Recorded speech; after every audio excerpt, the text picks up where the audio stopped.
Hey everyone, it's your boy Anime Yhwach, and today we're diving into another epic what if. This time, we're exploring what if Issei was reincarnated Yhwach. Chapter 1. The Fall of Yhwach and the Birth of Issei. The battlefield was a desolate wasteland, scarred by the titanic clash of two beings wielding unimaginable power.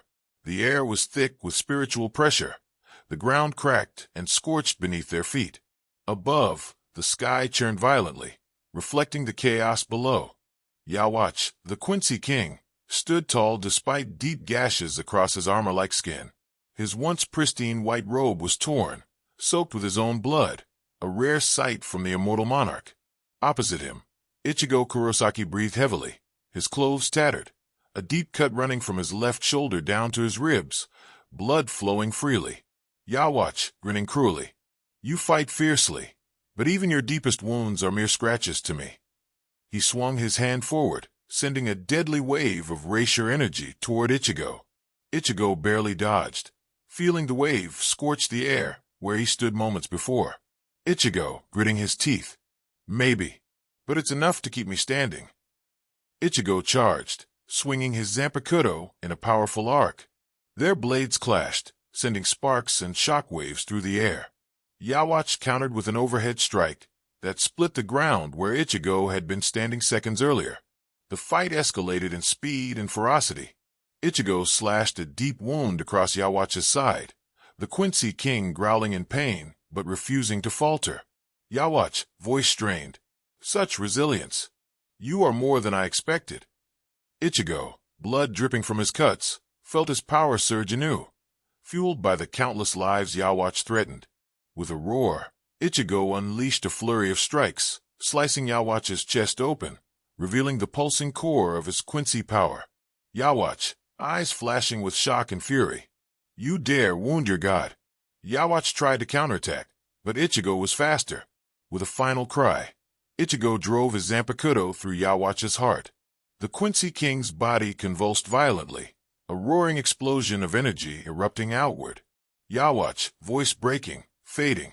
This is not the end. My will transcends death. His form began to crumble like ash on the wind. The ground shook violently as the king's last breath echoed through the void. Ichigo, panting, lowering his sword. It is over. For you, and for the fate you tried to force on this world. The birth of Issei, the special child. In a small, quiet room bathed in gentle moonlight, a woman's breath came in short, sharp bursts. Her newborn son cried loudly, filling the room with new life. Suddenly, a soft glow radiated from the infant's body, faint but unmistakable. Midwife, startled. Look at that, the baby's glowing. I've never seen anything like this before. The mother looked down at her son, her eyes wide with wonder. Mother, softly. He's special, unlike any child I've ever known. The doctor examined the baby carefully, watching the faint shimmering light that seemed to ripple beneath his skin. Doctor, frowning thoughtfully. There's something unique about him. His vitals are perfect, but this glow, I don't know what it means. Maybe he's just an extraordinary child. The parents exchanged nervous, but hopeful looks. Father, whispering, as long as he's healthy, that's all that matters. Issei's tiny hands clenched, but the power inside him remained a quiet mystery, a force hidden even from those closest to him. Issei, whispering faintly, unknowingly, I am more than this world knows. Outside the window, the night was calm, but the quiet was deceptive. A new life had begun, one that carried the power of a fallen king, hidden beneath the guise of a simple child. Chapter 2. The first meeting in the park. The sun was bright and warm, the gentle breeze carrying the scent of blooming flowers. Issei, a boy of about 7 years old, wandered alone through the park near his home, his eyes curious but cautious. He often came here when he wanted a quiet place to think, and sometimes when the strange feelings inside him grew too loud to ignore. As Issei sat on a bench, quietly watching the clouds drift by, a cheerful voice broke the silence. Irina Shidu. Hey, are you new around here? I don't think I've seen you before. Issei looked up, startled by the sudden voice. A girl about his age with bright eyes and a confident smile stood before him, holding a small ball. Issei nervously. "Oh yeah, I'm Issei." Irina grinning. "I'm Irina. Wanna play?" Issei hesitated for a moment, then nodded shyly. They spent the next hour chasing the ball, laughing and sharing stories. For the first time, Issei felt like he belonged, like he had found a friend who saw him for more than just the quiet, strange boy. But as the sun dipped lower, Issei felt that familiar warmth stir inside him again. Issei, thinking quietly, "There's something different about today, like I'm not alone." Irina noticed his distant gaze and smiled knowingly. "Irina, don't worry, Issei. Sometimes the world's got secrets, but you're stronger than you think." Issei blinked, wondering how she seemed to understand without him saying a word. As they walked home together, a shadow flickered briefly near the trees, unnoticed by both children, but watching with keen eyes. Something was coming. Something that would change everything. Chapter 3. 3 months of friendship and a sudden goodbye. The seasons changed gently as 3 months passed. Issei and Irina grew inseparable, playing together after school, sharing secrets, and laughing like they'd known each other forever. Irina was more than just a friend. She was a spark in Issei's quiet life, the only person who made the strange feelings inside him seem less frightening. One afternoon, as the golden sun poured over the park, Irina pulled Issei aside. Irina, serious, but smiling. "Issei, I have to tell you something." Issei blinked, confused. "Issei, what is it, Irina?" Irina hesitated, then took a deep breath. "Irina, I have to leave town. My family's moving away. I don't know when I'll be back." Issei's heart sank. "Issei, but why? We just became friends." Irina gave a small, mysterious smile, her eyes glinting with something unreadable. "Irina, sometimes things happen we can't control. But don't worry, Issei. This isn't really goodbye." Issei frowned, unsure what she meant. Irina, grinning mischievously. "I've got something up my sleeve. You'll see." Before Issei could ask more, Irina gave him a quick hug and dashed away, leaving behind a fluttering feeling of both hope and mystery. As Issei watched her disappear down the path, he felt the warmth inside him stir again, stronger this time. Issei thinking, "Whatever's coming, I'm ready." But somewhere in the shadows, silent eyes watched their parting, and a new chapter in Issei's life was about to begin. Chapter 4. Shadows in the Night. The sun had long set by the time Issei made his way back home. The streets were quiet, the cool night air heavy with silence. But something felt wrong, a chill that wasn't from the cold. As he pushed open the front door, the house was dark. No lights, no sounds. Just a heavy, suffocating stillness. Issei's heart pounded. He stepped inside cautiously. Then a sharp, metallic scent hit his nose. Blood. He moved toward the living room, the smell growing stronger. The sight that greeted him froze his breath. His parents lay sprawled on the floor, blood pooling beneath them, their faces pale and twisted in pain.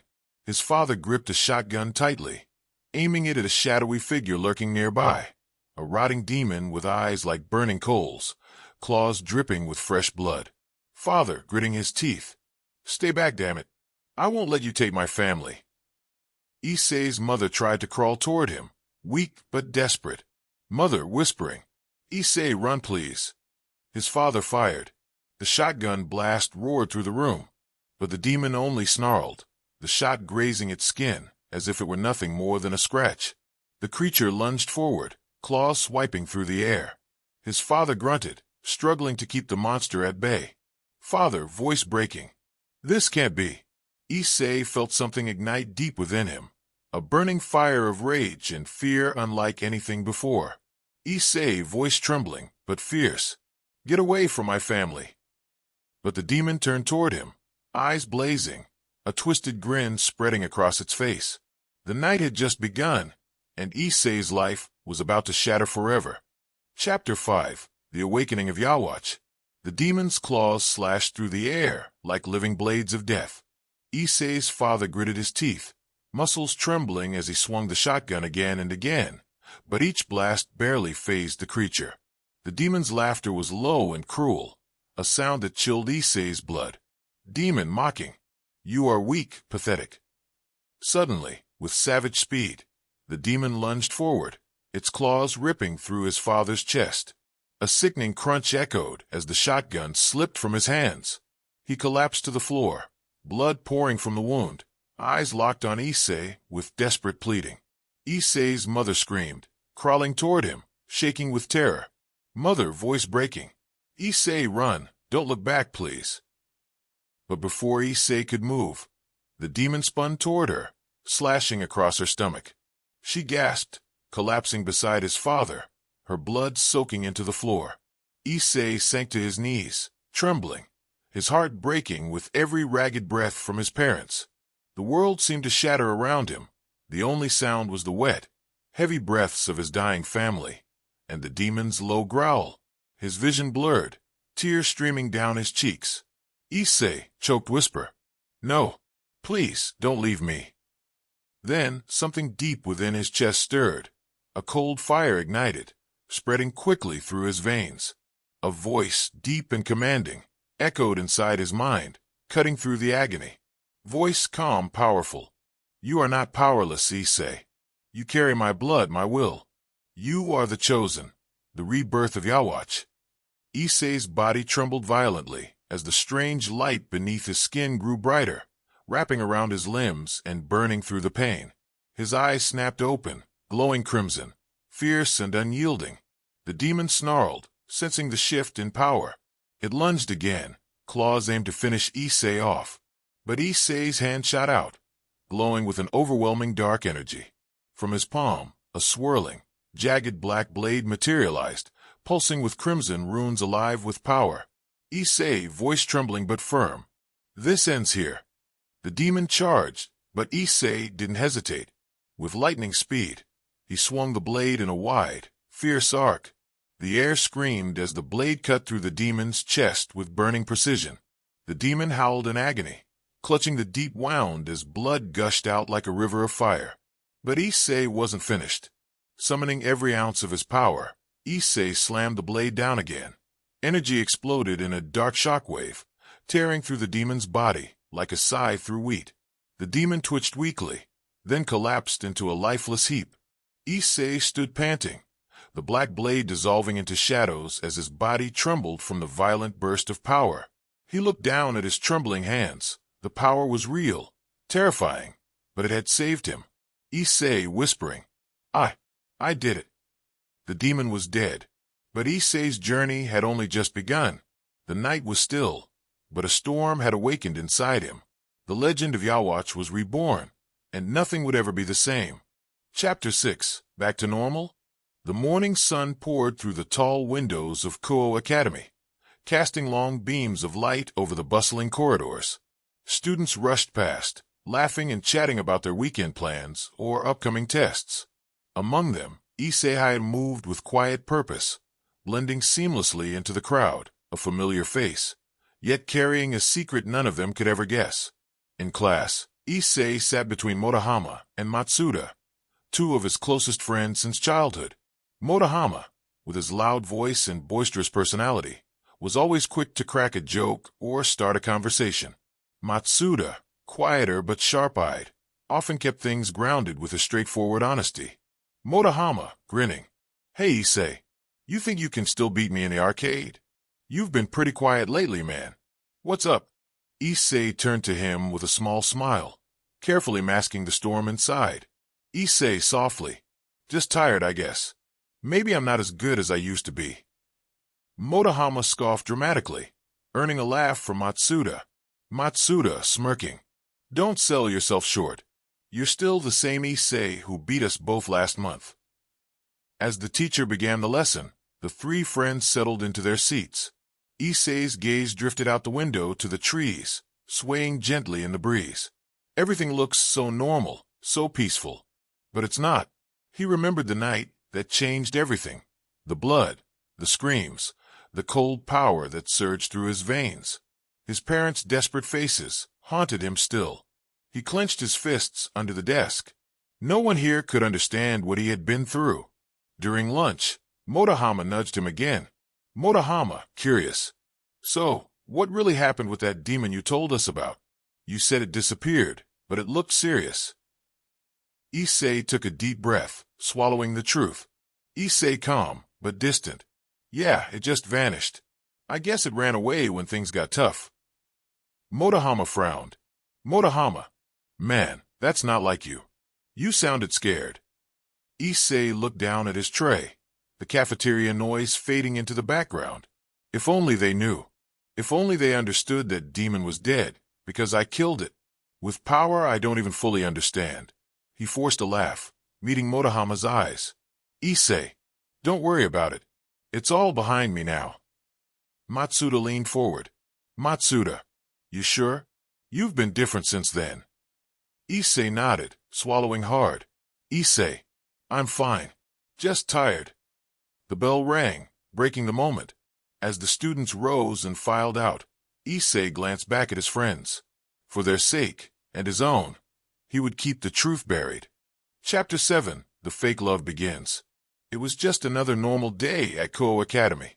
The sun was shining, students were filing out of the building, and Issei Hayata walked alongside his two closest friends, Matsuda and Motohama, while they drooled over the latest risque rumors about the girls on campus.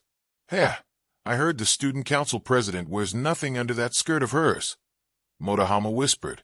Dude, I'd sell my soul for one peek. Matsuda replied. Issei chuckled along, though his mind was in another place, quiet, observant.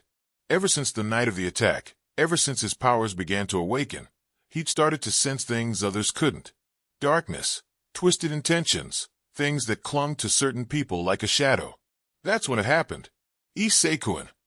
A girl's voice rang out like a bell. Issei turned to see a beautiful black-haired girl wearing a different school uniform, running toward him, waving her hand with the biggest smile. Her eyes sparkled as if she had just spotted a celebrity crush. Huh, me. Issei blinked. The girl stopped in front of him, her hands behind her back, a light blush on her face.